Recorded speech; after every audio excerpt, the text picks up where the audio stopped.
सुबह का वक्त था। सूरज की लाल किरणें दिन की शुरुआत कर रही थीं। हरे भरे पेड़ों पर पंछी मीठे सुर में गुनगुना रहे थे।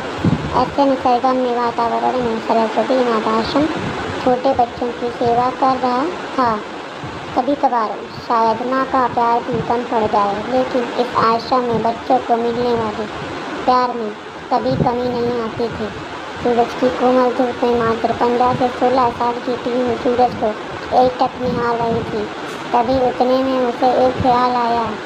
सूरज जैसे जैसे ढलता जाता है, वैसे वैसे परछाइयों को पीछे छोड़ता जाता है और पीछे छोटी हताश परछाई फिर से उगते सूरज की राह देखते हुए रोती रहती है। इस विचार से पीयू का मन भर आया और उसे अपनी माँ की याद आई।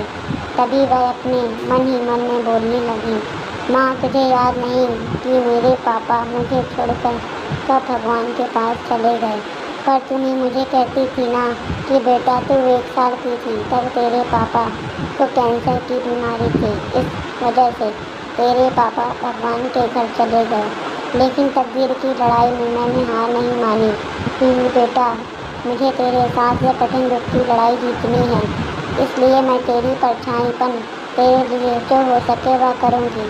वक्त आने पर मैं लोगों के घर के काम भी करूँगी, पर तुझे बहुत पढ़ाऊँगी, तुझे बड़ा बनाऊँगी। मैं तेरे पापा के सपने को वास्तव में लाऊँगी। तेरे पापा की बहुत इच्छा थी कि हमारी छोटी सी पीहू बड़ी होकर पायलट बने, लेकिन ज़िंदगी में ऊंचा उठने के लिए तेरे पापा से तेरे पंखों को मिलने वाली ताकत तेरे पापा के जाने से टूट गई। लेकिन माँ, इतने बड़े दुख के रेगिस्तान में मैं सुख की परछाई ढूंढ रही थी।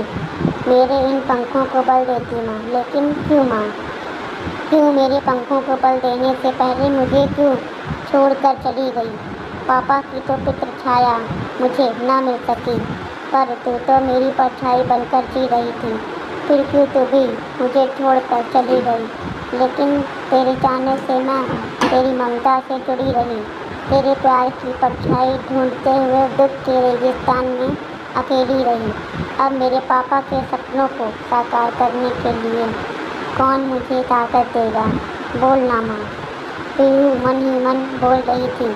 तभी इतने में प्यार और ममता से सभी लड़का लड़कियों से बर्ताव करने वाली सीमा मैडम ढूंढते हुए पीहू को देखने आई और प्यार से बोली, बेटा क्या हुआ, क्यों रो रही हो?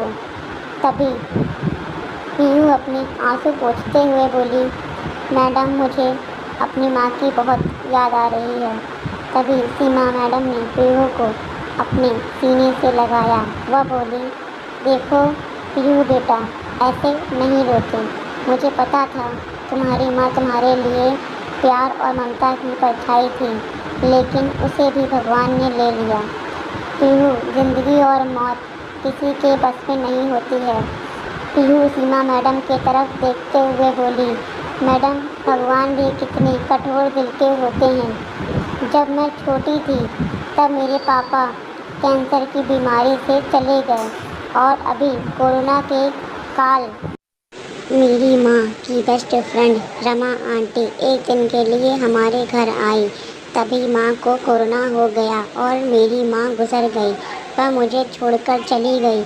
मेरे जीवन में परछाई बनकर रहने वाली मेरी माँ मुझे अब दिखाई ही नहीं देती। पीहू की यह अवस्था देखकर सीमा मैडम की आंखें भर आईं।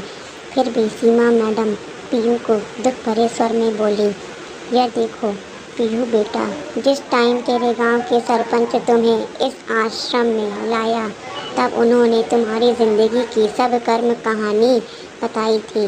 इसी कारण से मैं तुम्हें अकेले नहीं छोड़ती हूँ, लेकिन इसके आगे मैं तुम्हारी माँ बनकर तुम्हारी परछाई बनकर ज़िंदगी जीना चाहती हूँ। ऐसे बोलकर सीमा मैडम ने पीहू को अपनी बाहों में भर लिया और रोने लगी। सीमा मैडम को सीने से लगाकर पीहू ऐसा लगा जैसे उसकी माँ की खोई हुई परछाई सीमा मैडम के रूप में फिर से उसके साथ देने आ गई।